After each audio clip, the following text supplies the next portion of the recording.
The situation was dire, and the reality of the impending battle echoed through the command deck of the UNSS Vanguard.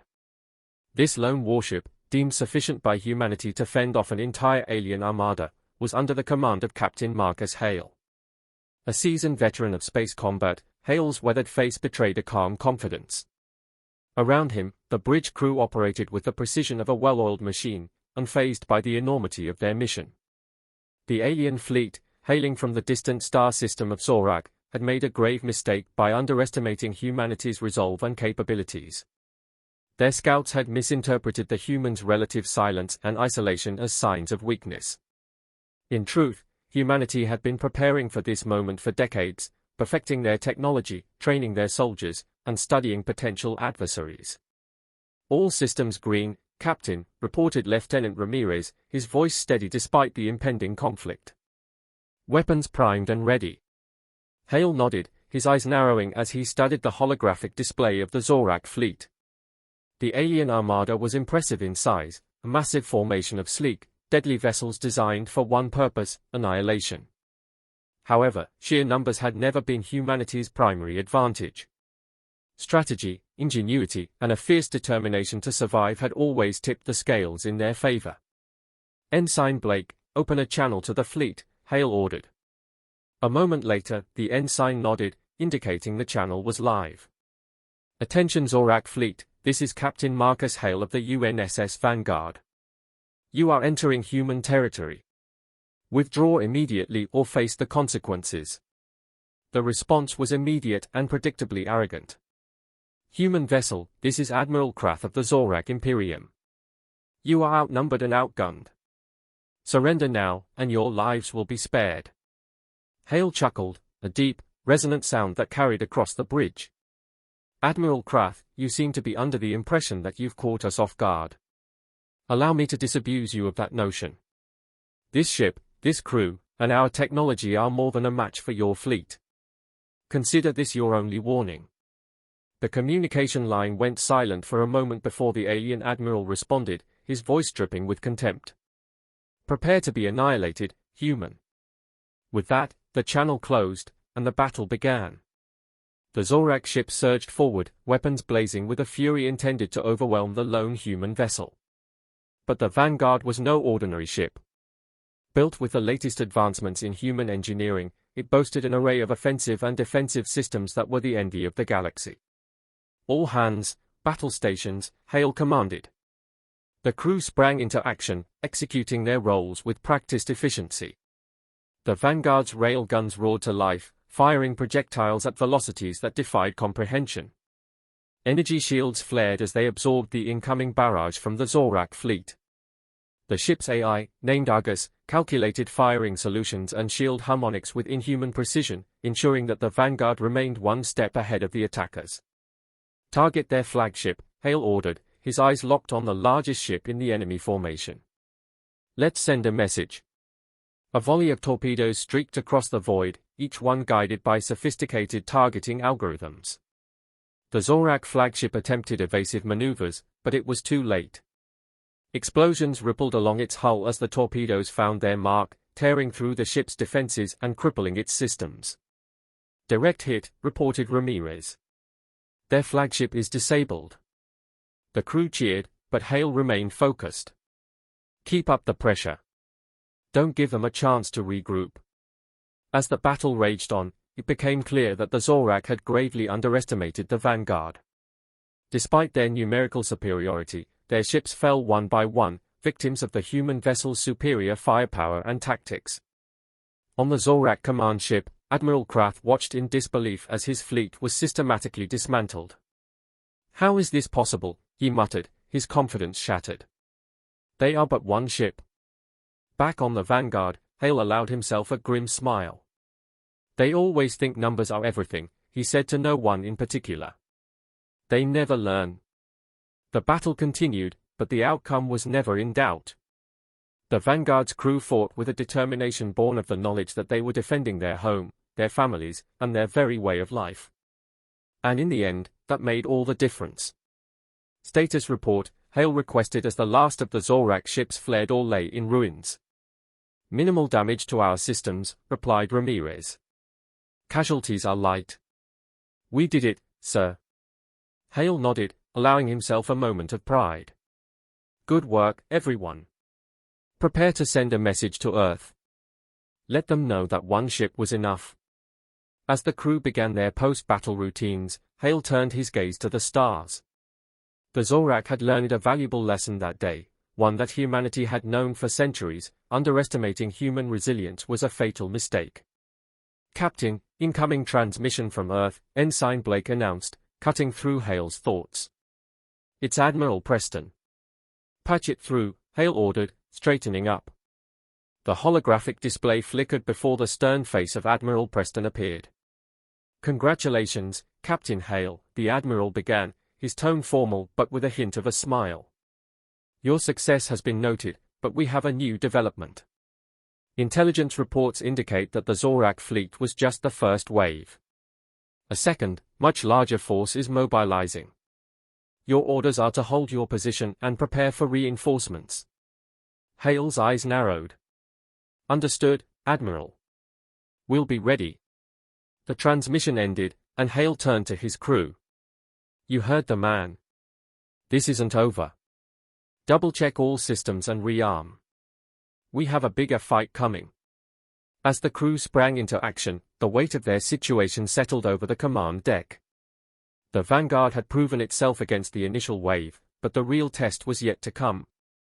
Captain Hale's eyes gleamed with determination. They had shown what one human ship could do. Now it was time to prove that their resilience and ingenuity could face down any threat, no matter the odds. In the vast emptiness of space, the Vanguard held its ground, a solitary beacon of human defiance against the encroaching darkness. The battle for survival was far from over, and the stakes had never been higher. The vast expanse of space was eerily quiet as the UNSS Vanguard prepared for the imminent arrival of the second Zorak wave. Captain Hale paced the bridge, his mind racing with tactical possibilities. Around him, the crew worked with a heightened sense of urgency, fully aware that the real battle was just beginning. Status report, Hale demanded, his voice cutting through the low hum of activity. Shields at full strength, all weapon systems reloaded and calibrated, Lieutenant Ramirez reported crisply. Engineering has patched up the minor damage from the first wave. We're as ready as we'll ever be, sir. Hale nodded. Good. Argus, any sign of the second fleet? The eye's voice, calm and precise, responded, long-range sensors have detected multiple warp signatures approximately 2 light-years out. Estimated time to contact, 10 minutes. 10 minutes. It wasn't much time, but it was enough for one final round of preparations. Ensign Blake, open a secure channel to Earth. We need to report our status and request immediate reinforcements. As Blake worked to establish the connection, Hale addressed the rest of the bridge crew. This next wave will be tougher, but we've proven that we can handle anything they throw at us. Stay sharp, follow your training, and trust in our technology, and each other. We are the tip of the spear, and we will not break. The crew responded with a unified, determined, "Aye, sir." Channel open, Captain, Blake announced. Hale faced the holographic display, where Admiral Preston's image materialized once again. Admiral, we have confirmed reports of a second, larger Zorak fleet en route to our position. Requesting additional support immediately. Preston's expression was grave. We're mobilizing all available assets, Captain, but it'll take time to reach you. You need to hold the line until reinforcements arrive. Godspeed, Hale. The transmission ended, and Hale felt the weight of responsibility settle more heavily on his shoulders. Argus, calculate optimal defensive positions. We need to maximize our firepower and minimize their ability to swarm us. Calculations complete, Captain, Argus replied. Recommended position displayed on the tactical map. Hale studied the holographic projection.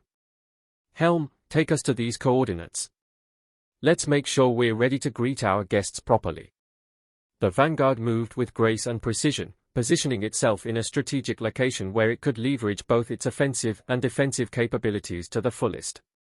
The crew completed their final checks, a tense silence settling over the bridge as the countdown to contact ticked away. Captain, the second fleet is emerging from warp, Ramirez reported, his voice steady but intense.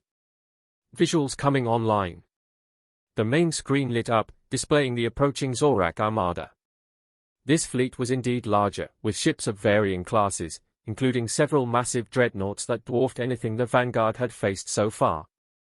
Incoming transmission from the Zorak fleet, Blake announced. Hale's jaw tightened. Let's hear it. The screen shifted to show a new figure, this one even more imposing than Admiral Krath. Human vessel, I am Warlord Zed Tharn. Surrender now, and your deaths will be swift. Resist, and you will be annihilated. Hale's eyes narrowed as he responded. Warlord Zed Tharn, you and your fleet are trespassing in human space. Withdraw now, or you will face the full might of the United Nations Space Command.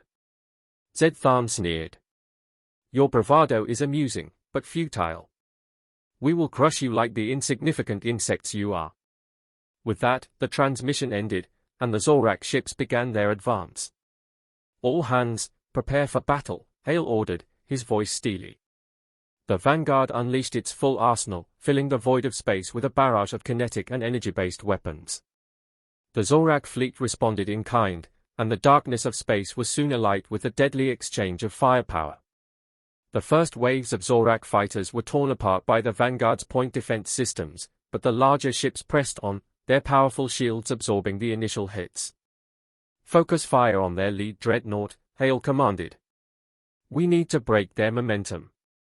The Vanguard's railguns and missile batteries zeroed in on the massive enemy ship, hammering its shields with relentless precision. Despite the overwhelming odds, the crew of the Vanguard fought with unmatched resolve, every member performing their duties with the knowledge that the fate of humanity could very well rest on their shoulders. The Zorak dreadnoughts, though formidable, were not invincible. One by one, they succumbed to the concentrated firepower of the Vanguard, each explosion a testament to the ship's devastating efficiency. Yet, for every Zorak ship destroyed, more seemed to take its place. Captain, their numbers are overwhelming, Ramirez warned, his tone urgent. We can't keep this up forever. Hale knew he was right. The Zorak fleet was wearing them down, slowly but surely. They needed a game-changer. Argus, activate the Nova Cannon, Hale ordered, his voice resolute. The Nova Cannon was the Vanguard's most powerful weapon, a last-resort option designed to deliver catastrophic damage at the cost of immense power. The ship's lights dimmed as energy was redirected to the weapon, the hull vibrating with the sheer force of the energy being gathered. Target locked on the center of the enemy formation, Argus reported. Firing on your command, Captain. Hale hesitated for just a moment, aware of the risks but also of the necessity. Fire. The Nova Cannon unleashed a blinding beam of energy, slicing through the enemy fleet like a hot knife through butter. Ships disintegrated in its path, the sheer force of the blast overwhelming even the strongest of Zorak shields. The bridge crew shielded their eyes from the intensity of the blast, the aftermath leaving a swath of destruction in the enemy ranks. Direct hit, Ramirez confirmed, or in his voice. The enemy fleet is in disarray. For a brief moment, it seemed as though the Vanguard had turned the tide. But then, from the remnants of the Zorak fleet, a new threat emerged. Captain, detecting a massive energy surge, Argus warned. It's coming from the Zorak flagship. The screen displayed the Zorak command ship, its hull glowing with a sinister red light. What the hell are they doing? Hale muttered. Brace for impact. The Zorak flagship unleashed a powerful shockwave, a desperate, final attack meant to take the Vanguard down with it. The energy wave slammed into the Vanguard, causing the ship to shudder violently. Systems overloaded, alarms blared, and the lights flickered ominously. We've lost shields. Ramirez shouted over the chaos. Hull integrity is failing. All hands, abandon ship. Hale ordered, his voice calm despite the impending disaster. The crew moved swiftly to the escape pods, their training kicking in as they evacuated the ship. Hale remained on the bridge, ensuring that as many of his crew as possible got out before he made his own way to the escape pods. The Vanguard was dying, but it had fulfilled its purpose. As Hale's escape pod launched into the void, he watched as the once mighty warship was consumed by explosions, a final act of defiance against the alien invaders. "Goodbye, old friend," he whispered, feeling a pang of sorrow. The escape pod's thrusters activated, carrying Hale and the surviving crew away from the battlefield.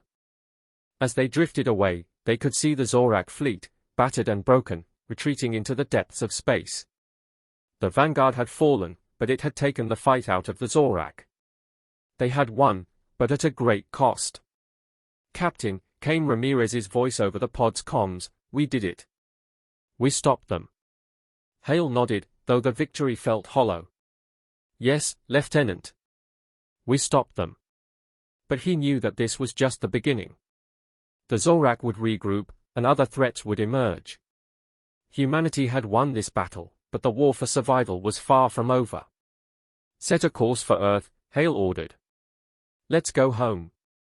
The escape pod's engines flared to life, and they began their journey back to Earth, leaving behind the wreckage of the Vanguard and the remnants of the Zorak fleet. As the stars streaked by, Hale allowed himself a moment of reflection. They had faced impossible odds and emerged victorious, but the cost had been high. The Vanguard was gone, but its legacy would live on in the hearts and minds of those who had served aboard her. The ship had been humanity's shield and sword, a symbol of their determination to survive and thrive in the unforgiving vastness of space. And now, that legacy would inspire a new generation of warriors, ready to defend their home against any who dared to threaten it. The UNSS Vanguard had fallen, but humanity had risen. And as long as there were those willing to fight for their future, the light of human civilization would never be extinguished. The battle was over, but the war had just begun.